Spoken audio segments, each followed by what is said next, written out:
indivisible, with liberty and justice for all. Thank you. Kindly be seated. Good evening and welcome everyone. My name is Luigi Farina. I'm the Executive Chairman of the organization. I'd like to thank a few organizations first. The Ridgewood Savings Bank across the street for supplying the water. Alba Pizza and Restaurant on 31st and Ditmars for giving us the pizzas. And the donut shop on 31st Street for supplying the donuts. So we're all fed and wet. A couple of things about tonight. It's a candidates night, but before we hear from the candidate, we have our local guest speaker, which is our inspector. But we'll have the inspector speak first, and then we have an interesting candidate segment. So last month, I introduced him as our brand new snagging inspector. So now I introduce him as I guess several months. He's been in 114th precinct. So a big round of applause for Deputy Inspector Lynch. Inspector.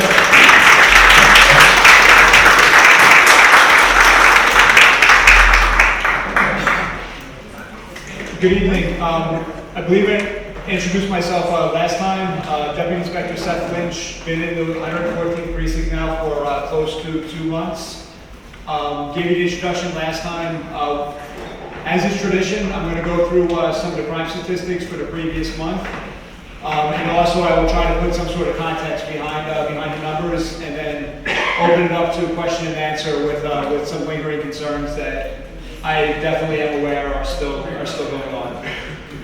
Okay, so first, overall for the last month, the crime statistics for the index crimes that we do track are actually down. However, that is a little bit of a misleading statistic that sometimes we could maneuver numbers to tell a story that we would like to tell. So crime in the 114th precinct is down about 2%, 183 versus 187 crimes the previous year. We are down, but we are seeing an increase in violent crime and definitely street crime and some other crime that I'll get into. As far as the crimes of robbery, we are up 45%. 29 instances of robbery this year, as opposed to 20 instances of robbery in the year prior. Now, when it comes to robbery and the crime of grand larceny, what we are seeing right now is a large instance of individuals riding around on mopeds, running around, stopping individuals, some elderly individuals, some younger individuals, going around taking either purses or jewelry off of their neck. Sometimes they're able to just ride up quickly, snatch the purse, and then ride off, and then nobody gets hurt. That will be classified as a grand larceny. We had an instance of a woman that individual went up, they tried to grab her purse. They weren't successful in grabbing the purse. However, as the individuals were driving the moped, the woman got dragged approximately 5 feet, suffered injuries to her body from being dragged by her purse, by the moped. And that is classified as a robbery. Now, with the crimes of robberies, we did see about 3 different patterns, distinct patterns involving individuals on mopeds robbing people on the street. Two of them we were able to make arrests in the patterns. One of them was local kids from the west side of the precinct. We arrested these individuals again in the course of committing the crime. They were both arrested that day, tied to about 5 other instances of the moped robberies. However, this was the first time these kids were arrested. They were released after they were arrested, but thankfully, going over the crime statistics, I haven't seen anybody matching the description of these kids again going out and committing this crime. Another instance of robbery from a moped was individuals that were hitting Astoria, Long Island City, and also Jackson Heights. This particular pattern was very disturbing to me because there was an incident in Jackson Heights about 2 weeks ago where they committed they committed a robbery. Officers assigned to the 115th precinct responded, gave chase to the individuals. The individuals fired on the two officers, striking both of them from the command. This individual was apprehended that day and placed into custody, but however, during the course of the investigation, it was shown that this individual was out there with co-conspirators, so to speak, and these individuals were also still at large. Again, there's a third pattern, again, very similar. Two males on mopeds going around either doing snatches or doing robberies off of the mopeds. Officers from our precinct during a grand larceny, they respond. An individual walking down the street, walking down 35th Street, gets his chain snatched off him, again by individuals on mopeds. The two individuals, the officers give chase over to the west end of the precinct, outside of a new residence facility that's popped up in the west end of the precinct. They go out there, they do their investigation using their body-worn camera. The officers are able to identify the individuals that are outside of the residence facility outside. The officers go back. They look at the video from the actual instance where the moped robbery took place, able to identify the individual that committed this grand snatch. Went over. We were able to go over and apprehend this individual. Again, this individual was, during the course of an investigation, while we're investigating this, somebody walks into the 115th precinct in Jackson Heights, states that earlier in the day, they were also, an individual snatched their property off them as they were walking down the street. It turned out that the same group of two individuals was going around from Jackson Heights to Astoria back to the residence facility on the west end of the command, where we were actually able to apprehend them and apprehend him and put him into custody for these two incidents. Now, this individual was, again, two street crimes, arrested for two street crimes same day, arrested back out in the street. That individual is now back in my precinct today because he walked into two stores and took property off the shelves and was arrested again. So again, this is a problem that we're all facing here, and I just want you to know that sometimes, even though the crime numbers are up, I am personally doing everything that I can to address these issues, especially the street crimes involving the mopeds. Just last month, we went out, we took about close to 70 mopeds off the street. We were summons operators of about 300 more. Again, this ties into instance that happened also over the week, Sunday night into Monday morning. But this week alone, we've been focused on it, but we've even renewed a further focus on it. I think so far this week we've taken close to 30 mopeds off the street, and again we're summoning as many as we can. And again, I want you to know that when I come to these meetings and I speak to everybody, whether it's during the Q&A or after the meeting, again, mopeds on sidewalks, mopeds reckless driving in the street, et cetera, is a recurring topic, and it is something that we take very seriously. Also, the next crime down, as far as violent crimes, felony assault, we are also up 54 versus 40. I would like to point out that about 39 of these cases, we do have arrests in these cases. About 19 of them we had instances of domestic violence. And being just where we are, I do want to point out that we only had 4 complaints of felony assaults that took place north of the Grand Central Parkway. Again, not that one portion of the command is any important than the other, but again, it is definitely an issue that we're addressing, but it's not one in this immediate vicinity, at least that we're seeing recently. However, but close to home for me, what did I say, 54? About 7 of these 54 complaints were assaults on cops. One of them was an assault on a emergency medical technician that was removing an intoxicated individual from the streets at a hospital where they got kicked and injured in the hospital. Another one was a traffic agent goes out, illegally parked car, the operator of the truck gets out, assaults the traffic agent. These were all cases where arrests were made right away. However, each one of the perpetrators of these crimes are also back out on the street after their arrest. Now, when it comes to assaults on police officers, it falls into this week, so it's not in these crime statistics.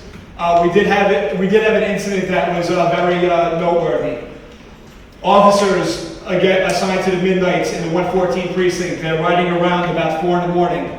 See 3 10-year-old kids, apparently unsupervised, riding bikes back over there in a desolate area where there's not really too many people. Officers do what any concerned person would do. They approach these kids, they ask them, hey, what's going on? Like, where are you? Where are your parents? It turns out that they take the kids about 3 or 4 blocks away to a new residence facility. Parents are outside hanging out, drinking, engaging in whatever behavior outside the residence facility while their kids are out riding their bikes, God knows where, at 4 in the morning where my officers find them.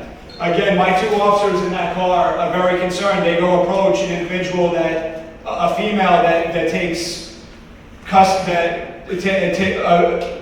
states that she has custody of these children. During the course of the discussion, the female slaps and shoves one of my officers. The officer goes to engage to put her in handcuffs. Approximately 5 other individuals begin to strike and throw inanimate objects, bicycles, debris that's around the residence facility at our officers. We actually had one of the individuals temporarily escape from that area because one of my officers, he had one cuff on that individual. He went to go help his partner who was being surrounded by individuals in front of the residence facility.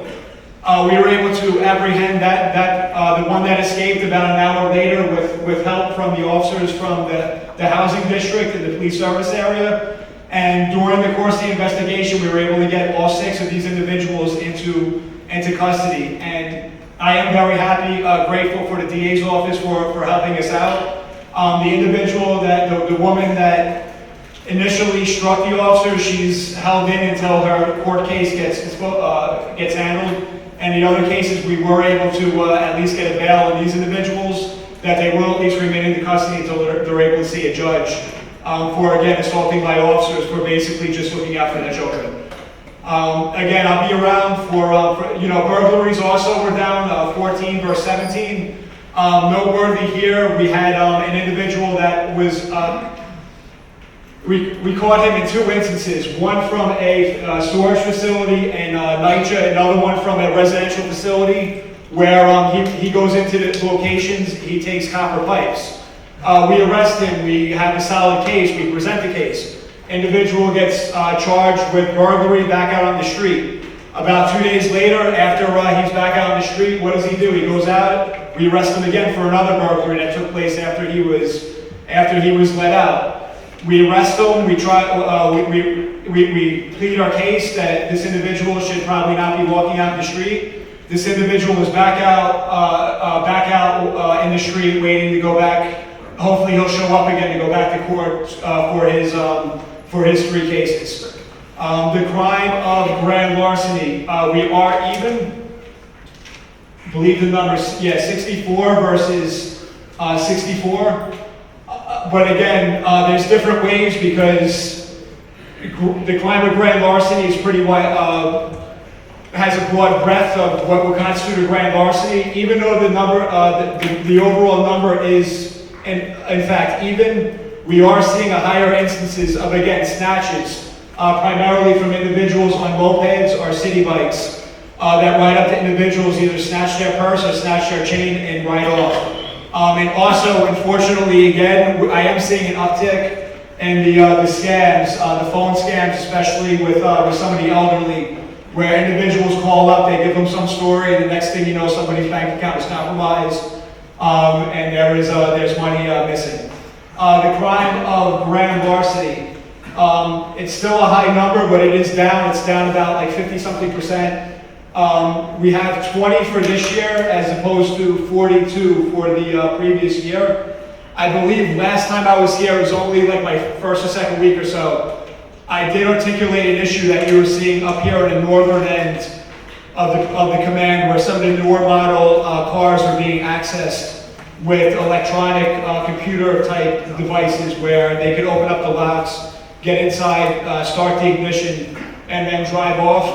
I don't know if one has to do with the other, but about 2 weeks ago in Forest Hills, officers on patrol there on the 112th precinct stopped some kids that had these programming devices in their cars. Again, I can't claim this is a victory necessarily, but ever since this arrest was made, the instances of grand larceny auto of the higher end cars, especially in the northern end of the precinct, has died down. So again, like what I'm seeing again is kind of widespread with individuals leaving their cars running. They get a double park and go into the store, somebody jumps in. And also, unfortunately, the common theme again is mopeds. Sometimes they might be parked outside, but they're easy to pick up and maybe thrown in the back of a box truck, or maybe for somebody to come in and mess with the ignition and get these things started and drive off. But I rambled on enough about crime. I know there's some very specific individual concerns. So if anybody has any questions specifically for the precinct, I can definitely answer them. Any questions? Thanks for coming tonight again. Very articulate, but I'm a high school graduate. When you say new residence facility, are we speaking about a migrant shelter? There's plenty of people here tonight that want to speak about politics, but yes, migrant shelter. Okay. Yes. It's not political. I just want to understand what you're saying. You referred to it that way several times. I Yeah. want to know where the crime is originating from. Migrant shelter. Thank you. Yes, thanks. Okay. I think it's wonderful that you're going after the mopeds, getting them off the street. Are you going after the people that are selling them? Because if they're selling them to people who don't have a driver's license, who don't have insurance, and it's illegal to have them without a driver's license and insurance. We were able to have more success. I was actually the commander of the precinct in the Upper West Side when we had a lot more leeway in the past to go after the selling of the mopeds and also the electronic scooters. But ever since post-COVID and some of the changes in the legislation, it's been a little bit more difficult for us to go after the people selling the bikes, whether by gas or electronic. What happens to the confiscated mopeds? They go back to the precinct. There is a period where maybe they might be able to get the situation fixed, and we would have to release them. But the majority of them, they get transported to our pound at Erie Basin, and they get destroyed.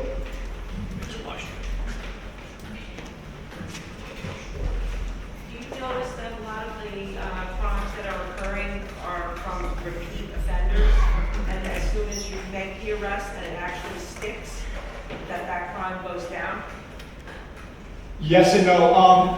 Again, unfortunately, there are crimes that are committed, like in the command, especially as of recently, that we'll arrest them. They have no history in New York City. Like, and also when I gave that story of my officers getting assaulted, and I said I was grateful that we were able to keep these individuals in custody.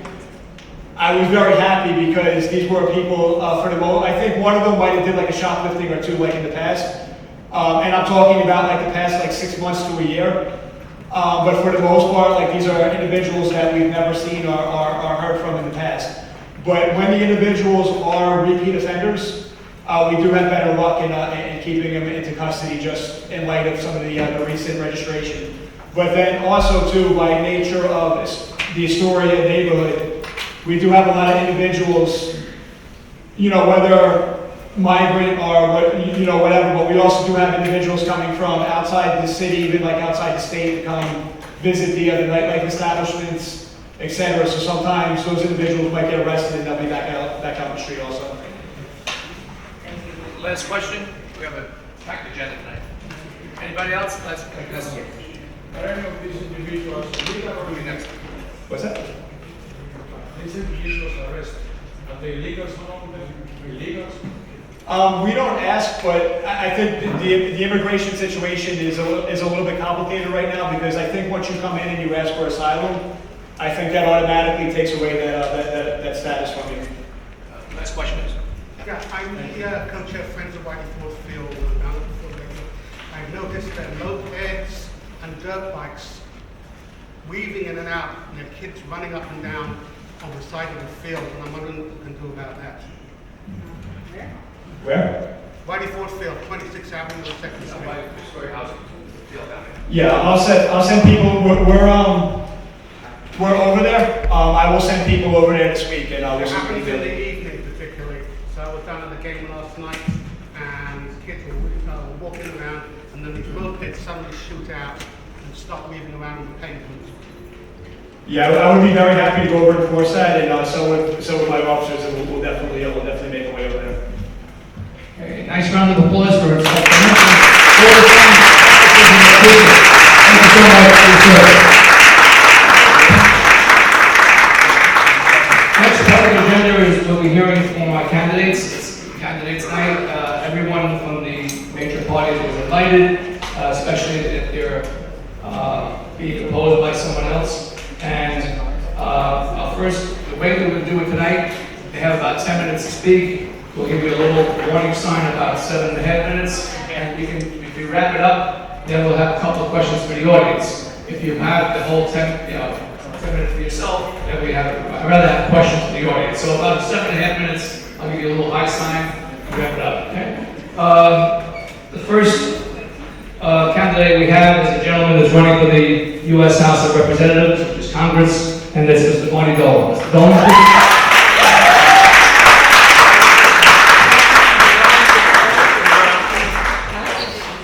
Okay, let's get everybody on the same page.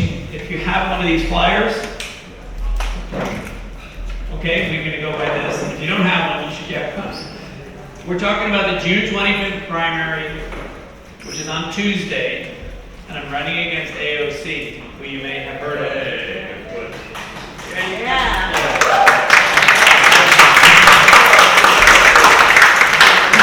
If you go to the insert, it will say the truth, which is that I'm the self-made son of a Latino immigrant. My dad's from Argentina. He came up as a doctor, and we had 9 of us in a 2-bedroom house. He had his office downstairs. His motto was very simple: no work, no money. No money, no food, the children go hungry. So he worked, we went to college, we paid our way through college. 5 of us got master's degrees, we all got college degrees, we did it all ourselves. I started on Wall Street, I earned $40 a day. And I worked my way up. Eventually I became a senior banker at JP Morgan.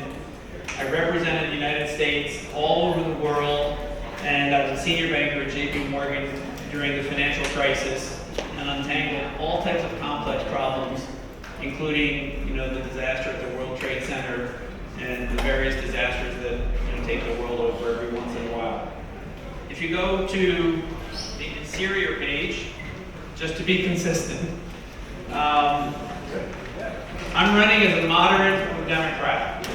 The last time I was involved in politics was in 1984 when I stood as a delegate for Senator John Glenn, who was running for president at the time. Since then, our party has moved so far to the left that it's beyond recognition. And the radical wing, led by AOC and Jamal Bowman, representing 5 to 10% of the voters, are basically turning the airplane on its side and it's going in circles. So we need to bring the Democratic Party back to the center, back to the values that the people in this room have, which are to grow the middle class, to refund the police and end bail reform, to have immigration be legal or not have it at all. And in New York in particular, this is one I want to pause on. We have in New York a 10% state income tax, and you have a 4% New York City tax. You don't have that in England. You don't have that in France. You don't have a situation where the federal government is taxing the economic engine of its country so much that the engine breaks down. That's what's happening in the United States, which is that they're just taxing and taxing and taxing the most productive part of the United States, which is New York City, until it slows down, the engine overheats, and it basically creates a situation where everything breaks down. Where you're supposed to have 10 cops, you have 7 cops. Where you're supposed to have 10 school teachers, you have 7 school teachers. And then the people start to leave, the middle class starts to leave, and then you get more taxes because there's fewer people here. So we're calling for a 25 to 30% tax reduction in New York City and New York State and in the school budgets and everything, so that the working class can do better, and that we stop the working class from leaving. We want to create well-paid local jobs. The Amazon experience created a black eye for New York all over the world. Okay? If you're Samsung and you're in Korea, or you're Tata and you're in India, and you're looking at making an investment decision in Queens or in New York, maybe you won't. We have to reverse that immediately. There's only one remedy to reversing that, which is you have to vote out AOC. You have to send a signal that this is intolerable. New York City was built on the working class, it was built on the companies that are based here. And New York has a black eye all over the world because of this representative. And then the last thing, which I have to talk about, which is really very surprising to me when I came to this district, was that you need to be focused on the district. This is the most basic lesson in politics. So after this, I'm going over to the Bronx, where in one of the projects, they have dirty water. Why am I doing that? Because that's what the job should be. Whatever is going on in your district, you have to care about it. This is probably the 4th or 5th time I've been here. Rudy was incredibly gracious to welcome me here. There you are, Rudy. So, Rudy, thank you very much. And thank you for setting up this beautiful association. And you can't do the job of a congressman. You can't do any job if you're trying to do 2 jobs. Your current representative is trying to do 2 jobs, maybe 3. She's trying to be famous across the United States. She's trying to represent the interests of whatever number you call it, 10 or 20% of the people. And that's not how it works, because you have to represent your constituents. If there's dirty water in the building, if there's mopeds on the street. I was here last month, we were talking about the illegal smoke shops. Great, so the police took action, and you took action on the illegal smoke shops.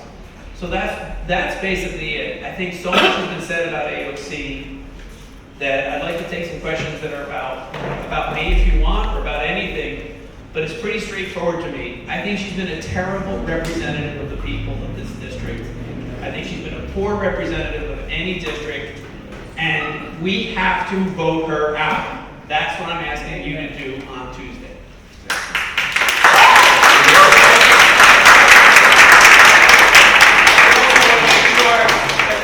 The questions tonight. I don't want to hear your thoughts. I don't want to hear your expressions. Yeah, if you have a question for the candidate, it's fine. Make sure it's a candidate. Charlie?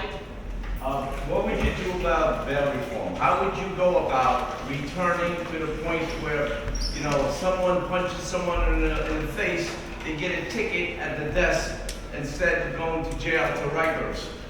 Okay, so as a federal congressman, the answer is you have to do every possible thing you can do. When you elect me on Tuesday, Tuesday night. On Wednesday morning, you're gonna get a different attitude in New York City. Because every city council member, every state assembly member, every state senator, Mayor Adams, everything's gonna change.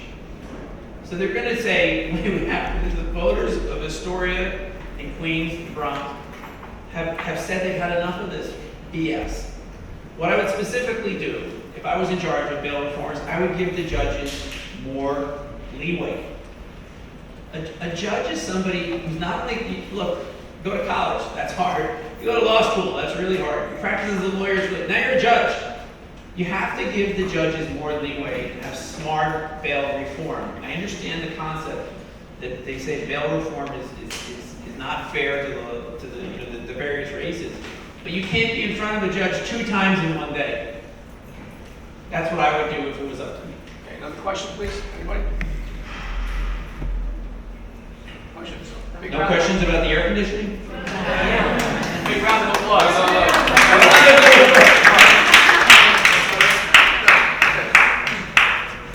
Yes, please. You're a very successful businessman. Why take on the Civic? Why not just retire on the beach? That's, you know what I'm saying? You've done well for yourself. How would you open yourself over the side of the beach? Sorry.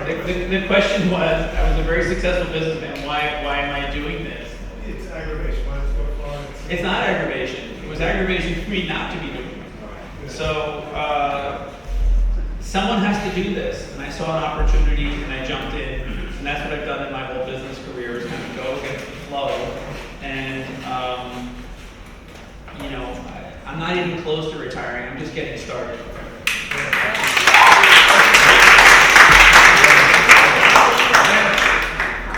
So I love the idea of, hi, I'm over here. Oh, there you are. Yeah, I used to work at JP Morgan too.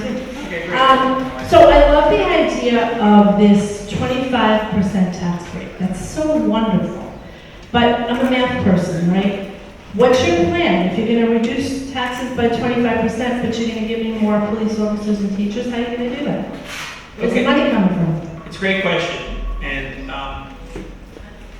you have to start with some real assessment of where we are as a country. So we take in around $5 trillion a year of revenue, and we spend about $6 trillion a year. Okay, that's how we have a $35 trillion deficit. Okay, wait, it's almost 35.1 because it just went up. When interest rates were 1 or 2%, it wasn't so bad. We had COVID, we had to spend the money, but we're in an unsustainable situation. So guess what? Taxes are going up, okay? And it's not a Democratic problem, it's not a Republican problem, but you can't have $35 trillion of debt, so taxes have to go up. My proposal is that we borrow a model from the rest of the world that's worked in 154 countries around the world, and we're the country that's off market, which is we need a value-added tax, which taxes consumption, okay? And then we need another tax, which is a luxury sales tax. So the way to tax the rich is if they're gonna take their private jet, and they're gonna go to watch the Super Bowl in a $20 million suite, you can watch the Super Bowl for free, let them pay a luxury sales tax on that and put it into the city pension funds.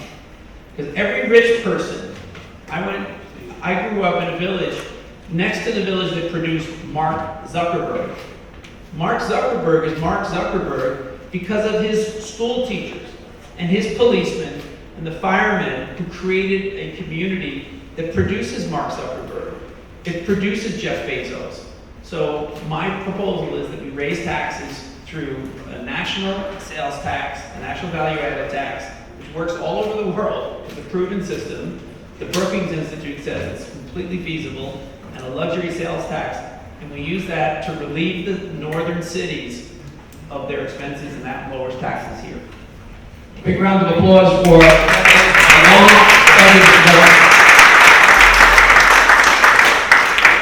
Our next candidates will be for New York State Senator and Miss Kristen Gonzalez. Ms. Gonzalez.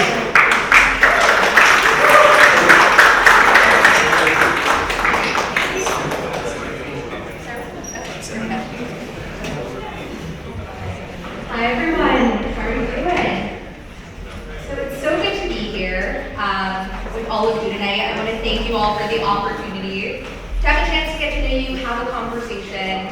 My name is Kristen Gonzalez. I'm the state senator for District 59, which is a 3-borough Senate district covering Western Queens, Northern Brooklyn, and the east side of Manhattan. And if this is the first time that we're meeting, I do want to start just giving you a little bit of background on myself and my own personal story. I was born and raised right here in Queens, and like so many working class families, when my father passed away when I was very young, I watched as my mom struggled to just keep a roof over our heads and food on the table. And for her, what that meant was sweeping salon floors. That meant cleaning houses on the weekends, just to give us the baseline of a dignified life. And so a lot of my own politics is really defined by growing up in Queens, growing up seeing my mom. But it wasn't until she got a union job and became a special education teacher that we finally got the stability that we needed. And it also showed me the value of having a union job, of having a living wage. And throughout that, my mom instilled what I am sure many of you had your parents instill in you, the value of an education, the value of having a better life. And so I worked really hard. I ended up going to Columbia University for undergrad and getting involved in politics at a really young age. I advocated for working families like my own. I worked in city council, I worked in the Obama White House, I worked in Senator Schumer's office, but a lot of times in those spaces, I didn't necessarily see the voices of our community right here in Queens represented. And so I came back to Queens from DC, and I started organizing locally. I worked, organizing against the NRG fracked gas power plant in Astoria. I worked on public land initiatives in Western Queens. I worked on public internet initiatives, mutual aid efforts, census efforts, because you all know that's how we get the money we deserve from the federal government. And while I was doing that, I actually changed careers. I started working in technology. I worked at American Express. I worked on their tech side and data, saw the value in data, and I wasn't planning on running for office. I had very much at the time felt that my story was emblematic of the American dream, right? Getting economic stability when growing up we didn't have that, when also, it was very much a New York story. But it was the people who I had organized with on all of these efforts who asked me to run for office when the new state Senate district was created. And when I ran 2 years ago, I ran on 3 fundamental things. 1, healthcare for every New Yorker. 2, a green New York, right, climate justice. And 3, housing as a human right, housing for all. And in the last year and a half that I've been in office, I'm really proud of how we've been intentional in delivering on all of those things. So first, when we talk about green New York, I helped as part of the Energy Committee pass the landmark climate legislation, the Build Public Renewables Act, to give us the right to build and own our own renewable energy sources, and work with Rise, Light, and Power to ensure that we're taking the Ravenswood power plant and we're transitioning to renewables. Because as Astorians, we know that our representation is, or our reputation is of asthma alley. And so I see a future where our air is included here in Astoria. When it comes to healthcare, I've been on the front line fighting hospital closures in our district and introducing and passing legislation that gives the community a seat at the table when any hospital closure is proposed, and protecting our healthcare access in addition to protecting our fundamental healthcare rights, like abortion access. And then of course, tonight, given the group, I really want to focus on what we've done around housing. When it comes to homeowners, we've been intentional in the state budget to, for example, put $40 million this year to the Homeowners Protection Program, which helps struggling homeowners who are at risk of debt, at risk of foreclosure. We put another $40 million for small landlords who are struggling with the cost of inflation when it comes to actually fixing some of the fixes that are needed in their buildings.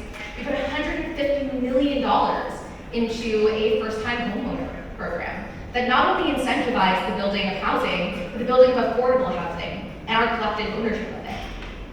We've also done things like ensure that as we transition 421A to 485X, the new program, that there are deeper rates of affordability. We've worked on passing tenant protections. And one thing I really want to focus on, because I am sure as I talk about climate, a lot of you will resonate with this. The amount of flooding that we're seeing in our neighborhood is becoming unsustainable. And a lot of you are footing the bill if there is flooding in the basement. So we've been not only working on green infrastructure, investing in our for a more resilient waterfront. But we also passed legislation to help with upgrades for small owners who are struggling with the issue of flooding. And then of course, as you know, I'm happy to talk more about housing, but as we also have the business owners in the crowd, I do want to call out the fact that in addition to delivering on those campaign promises, last week we went on a small business walk with the 114th precinct, brought the president of the Queens Chamber of Commerce here to do a listening series to talk about the struggles that our small businesses are facing, whether it's public safety, the cost of utility bills, the cost of commercial rent, or more. And all of this we've done in addition to, for example, in the state Senate, working on the committee that I chair, the Internet and Technology Committee. And so I mentioned I'm a tech worker, and it's been really exciting to bring that experience to the state Senate, to our government. And this year I passed 2 landmark pieces of legislation. One, I am sure you are all hearing about artificial intelligence. We passed a bill to ensure that deepfakes are not influencing our elections, called the FAIR Act. And 2, we passed the Loading Act, which is a first of its kind bill in the entire nation that regulates how government is using artificial intelligence and ensuring that there's a clear standard, but also we work with the AFL-CIO to ensure that it has labor protections. That's the first time we've passed labor protections in the context of AI. So I'm really proud to have done that. So before I wrap up, I do want to call out a few more wins, in addition to the work that we've done to pass delivering campaign promises and in our committee. We brought $9 million of investments through our specific office to the district. We've also been running an incredibly competitive campaign with over 50 endorsements from overlapping elected officials, unions, community organizations, and I'm supported by every single elected official that overlaps from the city to the federal level in this district. And what that means is, in addition to having their support in this broad coalition, I am really confident that we have the support, we have the relationships, and we have the track record of winning to continue delivering for all of you, for Astoria, for our 3-borough Senate district. So with that, I'm going to end and say that, of course, I hope I can earn your vote for re-election, but I am happy to answer any questions that you have. Any questions, please? Yes.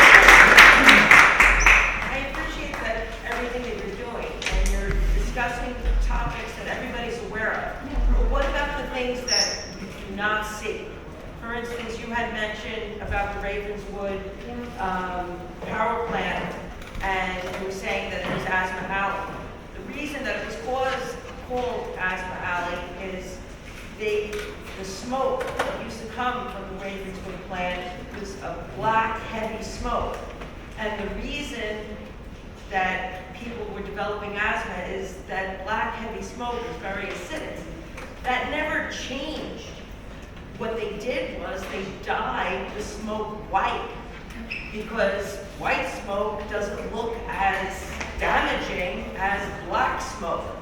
So these are things that we don't see. American Water Resources, which we pay for with our water bill every single month, when there's an issue with flooding, people have problems with their sewer system. And as they come around and they tear up the street, sometimes they collapse the sewer main. Now, according to American Water Resources, they're supposed to come out, run a scope.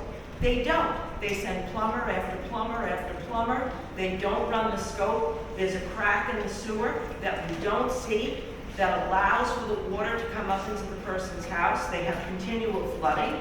And there's nothing that can be done, especially if that person can't afford $30,000 to rip up the street and pay permits and everything else.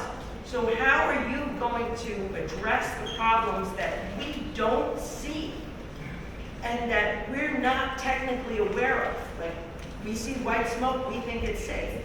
We see a sewer system, we think it's safe.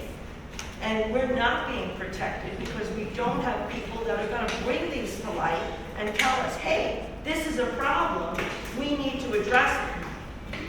Those are phenomenal questions. Thank you. As an elected official, it is literally my job to give voice to the things that most people don't see or voices that don't necessarily always make their ways way to the halls of power, right? To our city, state, and federal government. And, you know, since I've taken office, I am actually the person who's walking around the neighborhood, I'm walking my dog, I see cracks in the sidewalk, and I'm noticing them, right? I'm noticing crumbling infrastructure. And so I just want to talk first about, you know, the climate aspect, and then second about sewage systems. First, when it comes to Ravenswood, yeah, you're entirely right. We're still running on fossil fuels. And so we're still breathing that poisoned air. And that's one of the city's biggest power plants. That's why it's been a priority for us to transition to renewables and work with Rise Light and Power to ensure that we are taking down the stacks. And so, you know, whatever the color of the smoke may be, I'm fully with you. We don't see it. But how many, I mean, raise your hand really, how many of you know an Astorian with asthma? That's like that's right now at least 5 or 6 of us. That's a percentage of our population, and especially our young people who have disproportionately high rates of asthma, which tells us that there's still an impact. So that's top of mind for us. That's why we're pushing for bill public renewables and more, and that's the fight we're going to keep up. I think the second thing I want to say is when it comes to the sewage system. You know, we talk a lot about development, but the truth is a lot of us living here are already dealing with the stresses of an increasing population in this neighborhood. We got crowded subways, right? We're not fixing the MTA. We've been fighting for more investment in our subway system and securing that the last 2 years. And then 2, we have a stressed sewage system. So one thing that I've been doing is working with our city partners and being very clear that we need a planning process that doesn't just look at, you know, development, but also looks at what are the critical pieces of infrastructure that gives us all a decent or dignified life. And what that looks like is sewage systems, that looks like public schools, that looks like green space, that looks like, again, a running and safe public transit system so we can get around, and so much more. So that those 2 things are absolutely top of mind, and I deeply appreciate the question. Yeah. Oh.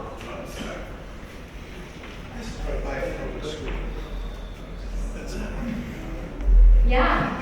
Have the kids breathe, they're gonna breathe that stuff in. Yeah, it's climate, that's why It's showing charcoal burning. Yeah. Can I take one more question? One more question, please? Yes, sir. Yes. Small business is the backbone of our country. Yeah. 2/3 of all employed people come from small businesses. What legislation have you passed to help that group of people, because they support all of us? Number 1. Number 2, if you haven't, since you've been on a listening tour, what specific policies and goals do you have for helping these people? That's a great question. So just to repeat it, it's about what are we doing for small businesses here, backbone of our community, legislation and otherwise. And so I've heard a few things, like a few common themes for our small business. One, I think there of course has been some public safety concerns, so that you've heard a little bit more about earlier tonight. It's something that I know the precinct has been tracking and keeping, keeping track of, working with our small businesses. But the other things that I've heard are struggling with the cost of inflation, right? So the cost of materials are really high, and actually, whether it's the cost of food, the cost of light, otherwise, that's been putting a stress. So we are looking at the rising cost of living and inflation. The other 2 things that I've heard are the rise of commercial rent, keeping up with rent, and then the cost of our utility bills. So on that latter part, what I've done is pass legislation that actually holds our utility companies accountable and says, if you have an unfair metering practice and you are under investigation, you shouldn't have to, our customers of that utility company, shouldn't have to pay late fees, shouldn't have to pay interest fees, shouldn't have to pay, for example, or shouldn't have to lose service for lack of payment during that time if they're paying disproportionately higher. And so we've actually introduced and passed that legislation.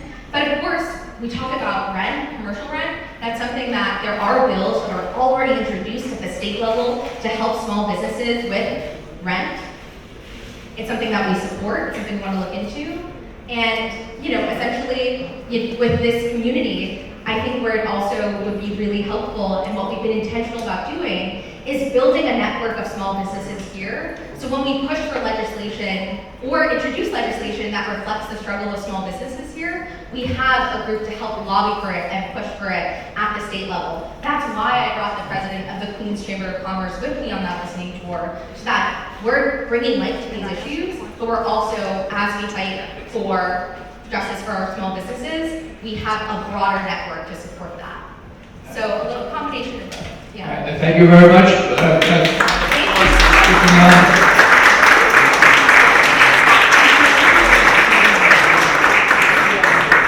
Our next candidate that's also running for the New York State Senate is Gus Lambropoulos.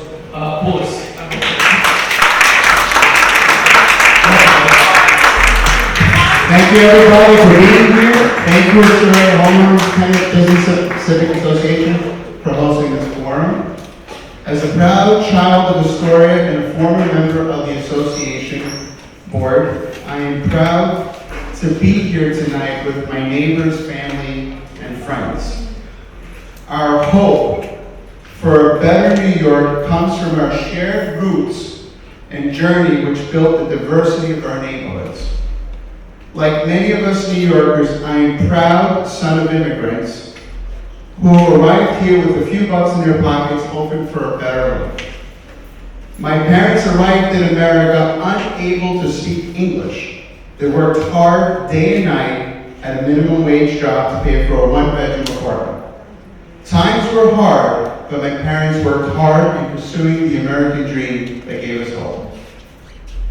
In a story that so many of us share, I cannot thank my parents enough for raising me in Astoria and allowing me to live the American dream. I want these opportunities to exist for the next generation of New Yorkers, where they can live in a thriving city full of opportunity and promise. And despite the hope and dreams, this cannot be a reality when college is not affordable for many young adults. And the rising tuition requires them to spend most of their adult lives in debt. As senator, I can offer relief to ease the burden by proposing a new deal for college students, with predictable and fixed tuition costs set from day one until graduation. It is fair and equitable to be cost consistent for students. The housing crisis is another area where New Yorkers need our help to make it more affordable. Our communities continue to grow with a greater demand for housing, and we need new solutions for young people coming into our communities and senior citizens who are trying to stay in the home they love. It is our responsibility to protect rent stabilization and increase low-income senior housing. For example, I have proposed converting the former Board of Education building in Long Island City into a beacon of hope by transforming this area into low-income senior housing with a state-of-the-art hospital and a geriatric center. We must do better by our senior citizens. We must do right by those who took care of us by helping seniors struggling with fixed income to make ends meet with the services they need to enjoy their golden years. I've always strived to make our community a place of opportunity and been a champion of fairness and equity to ensure that workers receive fair wages and good benefits. And as your senator, I will help small business succeed in creating good-paying jobs, local jobs. Together, we must fight to support job creation and encourage entrepreneurs, innovators, and tech firms to locate here in our neighborhood, which will be helped by improving our mass transit system. New Yorkers suffer the longest mass transit commute time of any city in America. Spending nearly 90 minutes commuting daily, we rely on public transportation, and investing in the next generation of mass transit is vital as we revamp aging infrastructure. Let's discuss an issue that invokes passion, congestion pricing. I've been an outspoken opponent of congestion pricing and applaud Governor Hochul for stopping this plan. Supporters of congestion pricing believe this will force more cars off our roads and increase subway riders. Let's play this out for a moment. If we see a considerable spike in subway ridership, Our aging infrastructure, already struggling, will need an investment well beyond our means.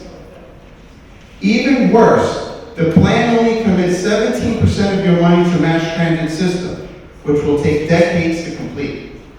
The reality is that people choose to drive around the congestion pricing zone, causing chaos without progress. As you really think about it, congestion pricing is a bad deal, and thankfully it is over.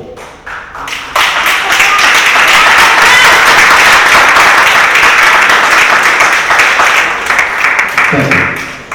In this campaign, you have a real choice between Senator Gonzalez and myself. Our political parties are different. She's a socialist, and I'm a proud Democrat.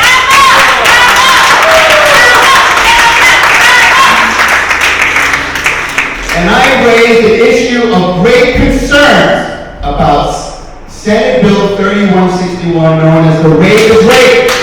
Bill 9 is a law, Governor Hope, which protects rape victims, including the LGBTQ community. Shockingly, Senator Gonzalez was only 4 senators to vote against the legislation. We need leaders in Albany who will protect human rights. No questions asked. No questions. As a candidate, I've been presenting new ideas and fresh approaches to serve the people, because Albany needs more problem solvers, and our community deserves a state senator who will be on their side to fight us in Albany. I'm committed to working tirelessly for you, and I believe there's nothing more sacred in our democracy than your right to vote. And I hope I have earned your trust and humbly ask for your vote in the Democratic primary.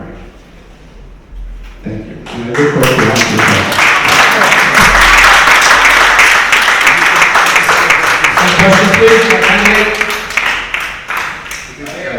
Yes, sure. That was one of my questions about congestion pricing. I read the websites before I came here, and the question is actually for Senator Gonzalez, and I understand that she supports congestion pricing. What's your question for this candidate? The question, well, I'm glad that he supports that, but I know that the argument that they're going to use is that it's there to protect air pollution and all that stuff. It's just a tax. That's all it is. It is a tax on people. It is a tax on hard-working families. And only 17% of the budget goes to mass transit. 83% will go to the state. That's what they're not telling you. Okay, I'm looking for questions. Any questions? Yes, sir. Yeah. What happens after the elections, after November 4th? I will serve you proudly. Think about that. I will serve you proudly. It's coming. It is. It is coming, and I'm coming to serve you. And I would say January 1st, 2025, the class is going to go through, and everybody's happy. Look what MTA is doing. MTA, they're hiring the buses and everything. If you're on bus lane, you got to take pictures with your license plate. You got a ticket, $250, first offense. But ticket, right? First offense, okay? MTA is going through with that, and MTA is going to go through in January 1st of 2025, sir. The plan is go through. Is that a comment or a question? No, well, it's a question. The plan will go through on January 1st. So the congestion pricing will go through. Congestion pricing, I swear it. Day one, I'm putting a referendum bill to stop congestion pricing. Period.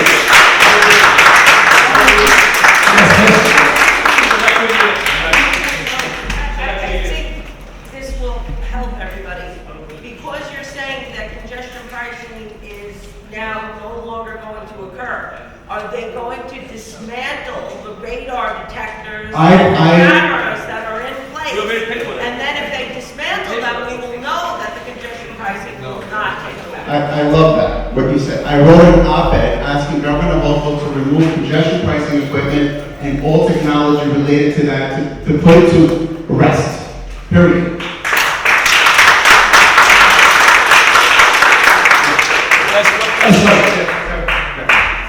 I'm hoping you can clarify something. As you started this election cycle, my understanding is on your tax records, your primary residence is in Long Island. But I've heard you say that you're a member of this community. And How could you bring that up? I was born and raised in this community. I have a house here. I have been working in the community for all my life. I have a residence here in the heart of Astoria. That's it. I live here. I spent my whole life here. I was born and raised here. I go to barbecue. That's not exactly a clear answer. But You just don't like the answer. How about that? You just don't like the answer. Okay, no more questions from this candidate, please. I thank you very much. One more time. You claim to be a proud Democrat, Yes. but there are a lot of pictures of you with like a guy that said with a "Fuck Joe Biden" shirt on it, and your friends on Facebook were saying, "Great shirt, great shirt." There's also another one of you with like Ben Carson, like you and your kids saying this is the best day ever. What's the question? This is a format for a question. I'm asking, like you say that you're a proud Democrat, but you seem to really identify with a lot of like really troubling Republicans, and I would just kind of like to understand like where the... What are you saying now? That I can't say hi to someone? I can't take a picture with someone? If someone's wearing a shirt that I don't like, I have to tell them to take off the shirt? You didn't have to like every single comment saying that everyone else liked this shirt. That would give me the impression that We have all the candidates. Big round of applause for our candidate. Thank you very much. Thank you, everybody. Let's win the race. Let's win it together.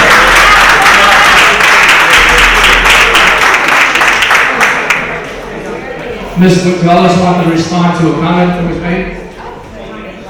Yeah, sure. Yeah, absolutely. Well, appreciate the opportunity to respond.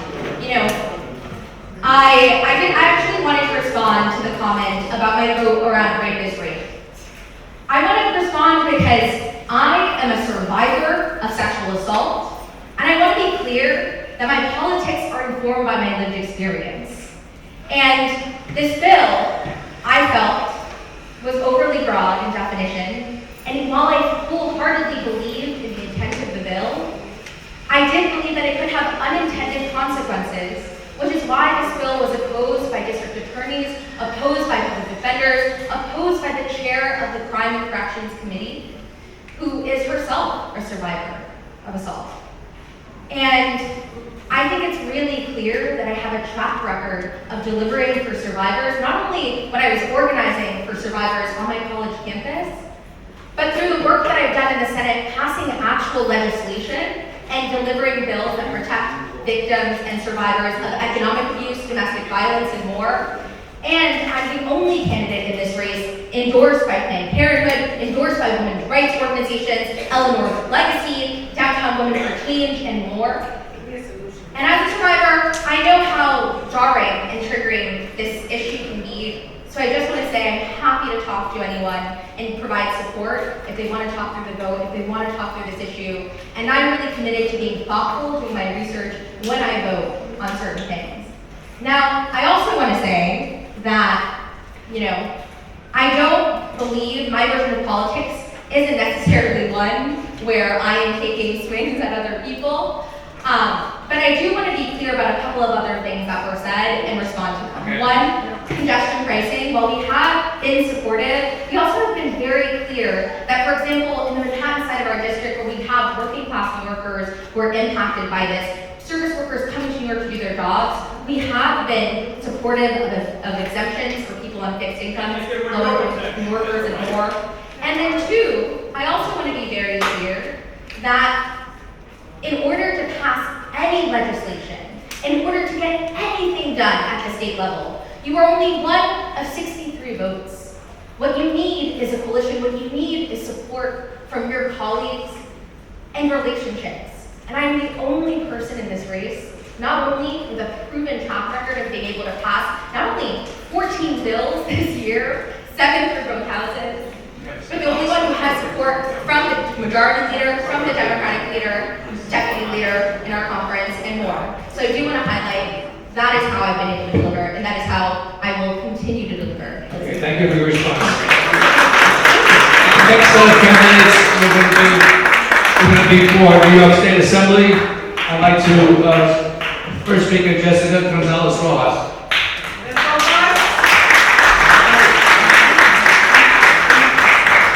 Hi everyone, it's good to be back. My name is Assembly Member Jessica Gonzalez Rojas. When I was invited here last time, when we were redistricted to include Astoria, I didn't have an opponent, but I made sure to come to share my views, to listen to the community, so thank you for having me back. My name is Jessica Gonzalez Rojas. I'm currently the State Assembly Member of the 34th District, and I've been very humbled and proud to represent such an incredible district. It goes from Corona Plaza in Corona all the way to the NRG plant and includes the neighborhoods of Jackson Heights, East Elmhurst, Corona, Woodside, and Astoria. Some things to know about me. I am a mom of a public school child. I am a co-op owner myself. I am a strap hanger. I do not own a car, and I rely on the very system that I advocate for. And I am a daughter of an immigrant. My father is from Paraguay. He came to this country when he was 16, and he was forced to drop out of school because there were no services in which he can learn English. And my father's story is emblematic of the way I was raised. He taught me to persevere, to be kind, to be compassionate, and to always advocate for the community. He dropped out of high school, but when I was in high school, he went to get his GED. And then after getting his GED, I went on to college, he got his associate's. Then my brother went on to college, he got his bachelor's, and so on and so forth. So it was this beautiful immigrant story where he was growing and learning with us, and now he's a professor at SUNY Farmingdale in the aviation department. He also taught here at Bond College. My mom is also a proud union member. She's a 1199 worker in the hospitals here in New York City. She's now retired.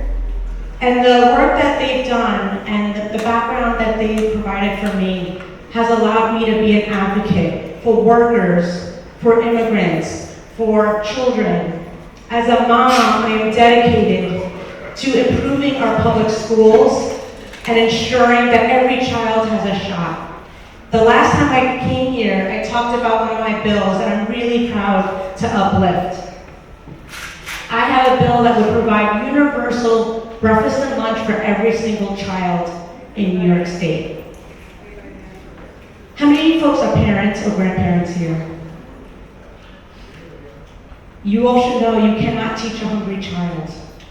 And too many children are struggling with food insecurity in our school system. 1 in 4 families in New York State have faced food insecurity at some point in the last year. So I was able to introduce the bill, and we got the funding to ensure that 86% of school children across the state, no matter if they're in public school, parochial school, private school, that they have a free breakfast and a free lunch. Because sometimes that's the only food that they get. And it is so critical to their development and their learning. So food insecurity has been really critical to me. The other thing we've been dealing with in our office is SNAP skimming. So there's a situation happening where people who are on SNAP, which is the food benefit program, are getting that money stolen from them, whether they go to a bodega or a supermarket. People go, they save their money, they go to buy food, they get to their checkout counter, the money's gone. So our office has advocated and fought to ensure that there's funding in the state budget to be able to reimburse those families. These are vulnerable families and mostly older adults. And we have done clinics around the district to allow for those families to be able to get their money reimbursed. And I have a bill that would ensure that we upgrade that card, the EBT card. Because right now it doesn't have the secure chip that many of our credit cards might have. So it is very vulnerable to skimming. And this is about protecting our seniors and protecting our working families that rely on that for food. The other bill I was able to pass this year was around children's health care. So children now, if you're on the state children's health insurance program, you will be continually enrolled from 0 to 6 years old. Because what was happening is that during the COVID pandemic, there was a waiver in which children didn't have to be re-enrolled every single year. But that waiver ended. And we saw children fall off the healthcare rolls. And again, any of us that are parents know that our children need vaccines, they need access to regular checkups, they need access to ensure they're developmentally growing, and falling off the insurance rolls are dangerous for our children. And we saw 400,000 children fall off those rolls when that emergency ended. So I was able to ensure that in the budget that we included a provision that every child who is on Medicaid or the state children's health insurance program can be continually enrolled from 0 to 6 years old, which is huge. I was also able to fight for reproductive rights and justice. My background is as an advocate. I've worked on health issues my entire life. I worked on veterans' health and I worked on reproductive rights. And I'm so proud that we were able to introduce and pass the Reproductive Freedom and Equity Fund to make sure that every single person, no matter the insurance that they have, no matter the amount of money in their pocket, no matter their zip code, would be able to get the health care that they need no matter what. And then I'm hearing a lot about street safety, and that is a huge priority for me. In January, I was hit by a car. I was in the crosswalk, I had the light, I had the walk symbol, I did everything right. And a car recklessly turned, made a left, and knocked me over. I'm here to tell the story. So many families don't have that privilege. They've lost their loved ones to reckless, dangerous drivers. I've gone to too many vigils, too many marches, too many rallies to fight for legislation that allows our streets to be safer and to ensure that our children can be safe. And we were able to pass a bill that gives authority to New York City to change their speed limits. So because right now, Albany has control over the speed limits in the city. But we're giving that authority to the local authority here to be able to address that. And then, my time's up? Okay, well, anyway, I continue to fight for these issues. They're really important to me as a mom, as a strapliner. Oh, I just want to say one more thing. I know this area is kind of a transit desert. There's certainly not a good subway system nearby, but I know many of us rely on buses. And I've been fighting for 6-minute service. If you get to your stop and there's a 20-minute wait, you might try to find another way, you might drive, you might find another option. But if you have 6 minutes, you might wait for that bus. And we want to make sure that we're investing in the infrastructure of our MTA so we have better and improved bus services. And I was able to get $13 million in the budget in order to dedicate to improving bus headways for our buses. So we should see some of those benefits very soon. Great, thank you, Ms. Dawes. Any questions, please? Yes, sir. Do you favor consolidating city and state election dates to prevent elected officials from hedging their bets and running for two positions at the same time instead of finishing out their terms? That's a great question. I wouldn't be opposed to it. It is a conversation we're having at the state legislature. I haven't quite taken a position on it, but there's pros and cons to that. Okay, But I'm open-minded. question here. Yes, I have a question. My name is Marty Dolan. I know you. How are you? You know me, but I've never seen you at any Democratic. Well, you live in Flushing, so. Right, that doesn't matter. I serve your district, I serve her district, I get all the phone calls. And my question to you is, what do you consider yourself? Do you consider yourself a Democrat or a socialist Democrat or a working families? What category are you? Because as a Democratic district leader, I've never seen you at any of our events. So what do you consider yourself? I consider myself a progressive Democrat. I consider myself of the community that I represent. I am proud to have lived in my community for over 25 years. I represent the values and the perspectives of my neighbors. I am a mom like folks in my district. I am a shop hanger like folks in my district. And that's the voice that I bring to the state assembly. So you're a common sense Democrat, yes or no? I'm a progressive Democrat. I'm a progressive Democrat. She had some That's question. common sense. She has a question. Yes. You're saying about being in an accident, congratulations, because I was hit with a slow driver. So speeding has no safety. I was hit on the bicycle. I had total knee plate replacement. I was in an accident for 10 years. So running, hitting is absolutely obsolete. Get these bike lanes off the lane. Get them out. They're not safe. They're not safe for anyone.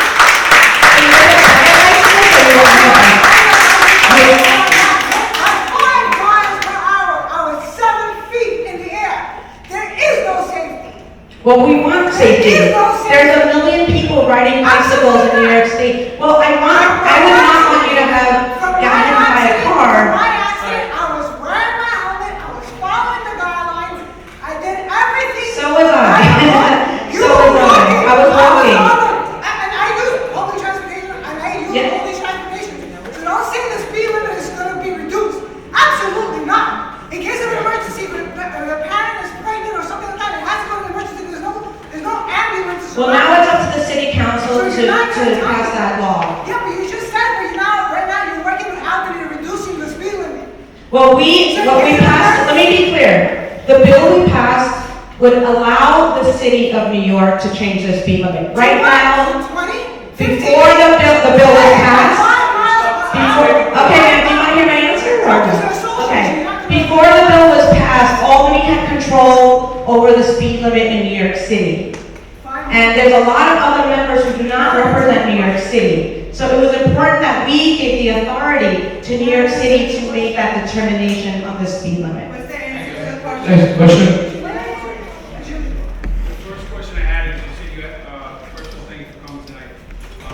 You said you allocated funds to secure additional buses for the neighborhood. My question is, 31st Avenue from Vernon Boulevard to 105th Street is a transit desert. There's no bus line that can deliver people from Vernon to 31st and all the way to City Field, but yet they want to ram bicycle lanes and additional bicycles down the road before even adding a bus. Now, they won't listen to me if I call, but maybe if you call the MTA and request a bus, because a lot of people here, as you can see, they're not going to get on the bicycle. Yes. They're seniors. And the second question, if I may ask, you brought up the fact that your brother was a graduate from college. The shelter situation over there is overflowing into this district, in this area where people are coming out in the daytime, going to people's mailboxes, stealing their identity, committing crimes, and I want to know who's enforcing the 10 p.m. curfew, and is there a metal detector at the shelter? Because if all those things were in place, those 2 officers wouldn't have got shot. They wouldn't have got shot. And the response from Tiffany Caban was, we should defund the police by 80%, close the police academy in College Point the following day or the same day that those officers got shot. Obviously, the first question is a request. Yes. It's not for me to all the seniors in here that take the bus or take cabs or have to drive. They can't get on a bicycle. You can't get on a bicycle in the winter. I understand, I ride a bike, but the bike lanes are a false sense of security. They don't, when you rent a city bike, they don't make you watch a video and say, hey, a truck has a blind spot on the right side. That's why some young lady was taken out on close to Astoria Boulevard. We're just asking for common sense over here instead of having stuff rammed down our cars. So the MTA right now is doing a Queens bus redesign. Have people participated in that redesign? Yes? So please have your voices heard. I will certainly express your concern about the lack of buses there. There is an opportunity right now. They've been doing pop-ups and workshops and town halls on this issue to solicit feedback, but we need to give feedback. And I encourage folks to turn out and participate, and I'm happy to circulate the link to participate.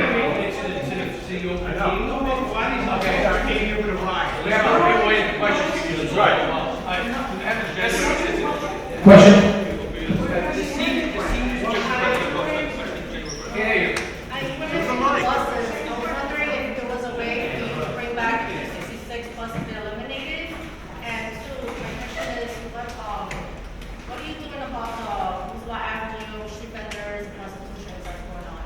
Yes, so, thank you for that question. The elimination of the bus stops have not yet gone into effect. The Queens bus redesign is current. Again, I ask folks to participate. You have a lot of opinions and a lot of good ideas, so please share that information with the MTA because they're soliciting that feedback right now. And I know exactly what bus you're talking about. So we're also advocating to preserve that line. Is it the one down Steinway? Yeah. So that's something really important. I really ask everyone to participate. We are sharing our feedback as well. And this is the kind of forum which I garner some of that feedback. On Roosevelt Avenue, I am convening a group. I have convened a group of stakeholders, some of the bids, some of the Merchants Association, every single agency that has a role. So whether it's the Department of Transportation, Department of Sanitation, the Mayor's Office, the 115 Precinct, alongside the Jackson Heights Beautification Group and a number of the elected officials that overlap. So we're creating a task force and looking at some of the ways that we can address some of the concerns. So some of these street vendors are doing survival work. Some of them are violating some of the rules, and we're trying to make sure that they understand the citing rules. But we want to come together as a community for a solution, and I'm working on that. Okay, nice round of applause. Please. Thank you. Thanks so much.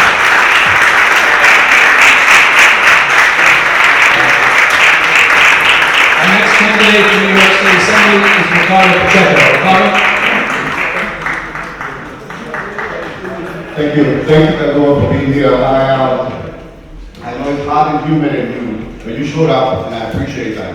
I'm going to try to make it as brief as I can. And so thank you for hosting the candidate night. And so I guess we're supposed to sort of explain or share our visions of our platform as to why we're running.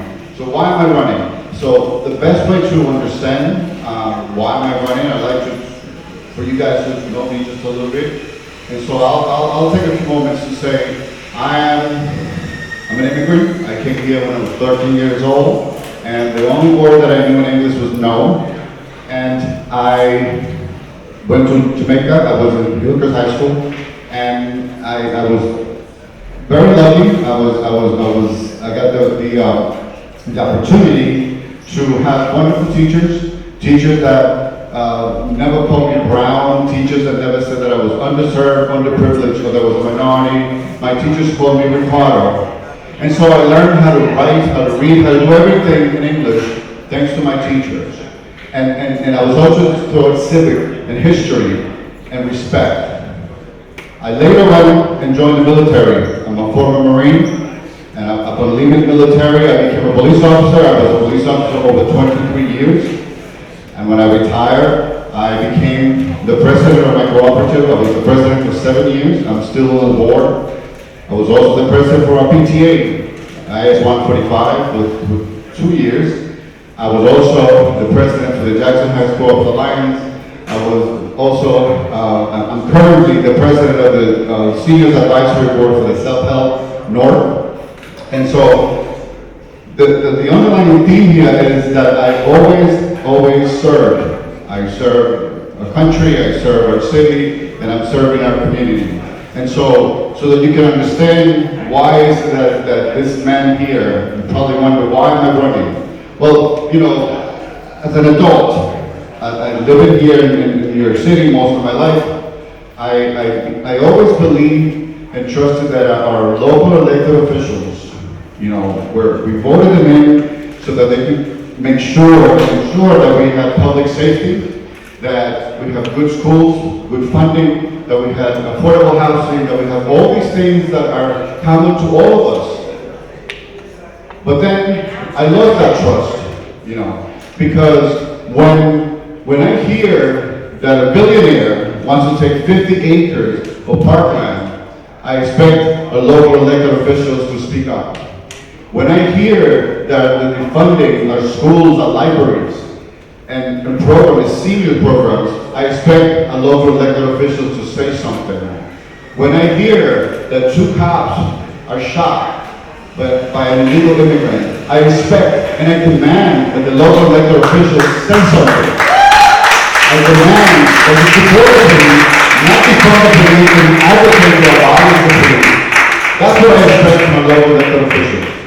I expect them to take care of us, to make sure that we have quality of life, that we're safe. So when a brothel, and 20 brothels start popping up in my neighborhood, I expect the local elected officials to say something, to do something, to advocate for us, to make sure that our children don't have to walk through that, don't have to see all the ladies, the young women that are standing outside, even in the winter, with miniskirt and tank tops. No, we expect the local elected officials to answer to us.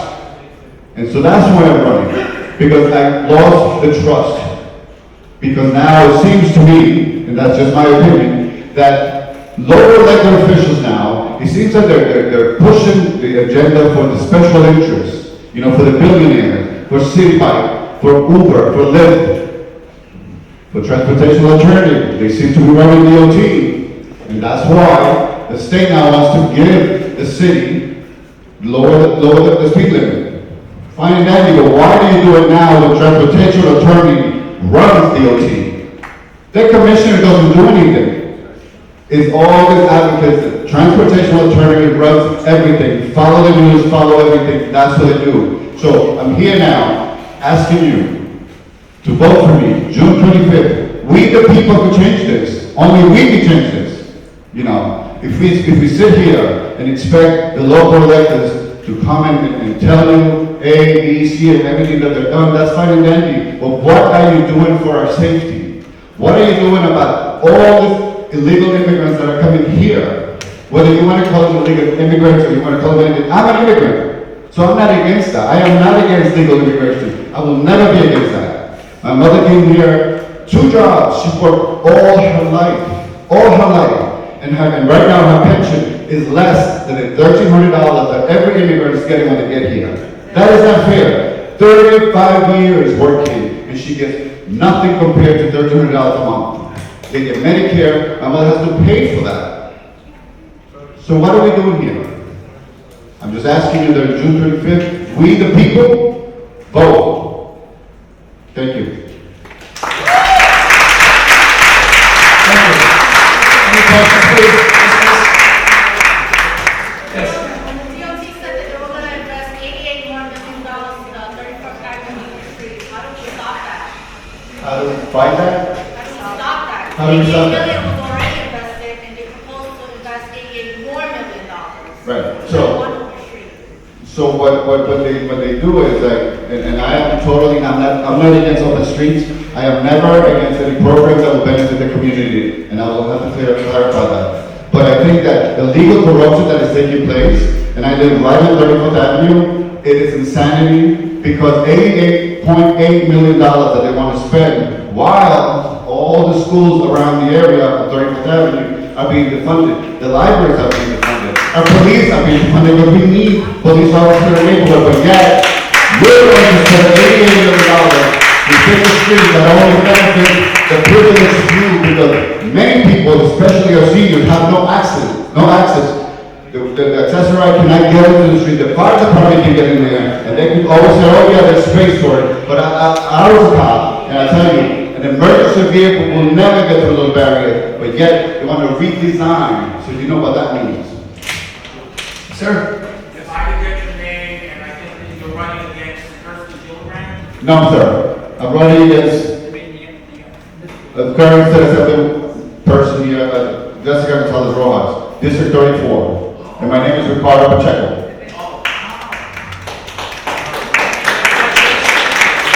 Any more questions? Okay, round of applause for our candidate. Thank you very much. We also have a candidate tonight. She's going to speak for a few minutes. She's running for candidate for civil court judge, Glenda Hernandez. Just give her a few minutes, please. Thank you.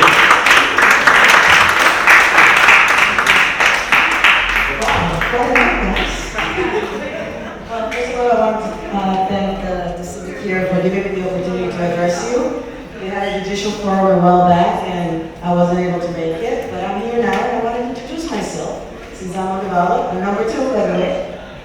My name is Glenda Hernandez, and a little bit about me, I've been an attorney for 28 years, and 17 of those years I spent working in the court system with actual judges.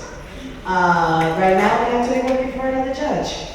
And I believe I'm pretty qualified for what the job entails. And basically, I wanted to come out here and say hi. And if you have any questions, feel free. And go to gledafforjudge.com if you want to look me up. And number 2, and the only Hernandez, Lucy. Thank you very much, Ms. Hernandez.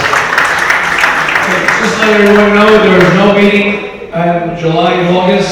We will start our meetings up to the third Wednesday. We're trying all the time to do the third Wednesdays of the month. And we'll see you in September. Have a great summer. Thank you for coming. Any questions for the candidate? You can see them personally and talk to them. Thank you. Safe home, everyone.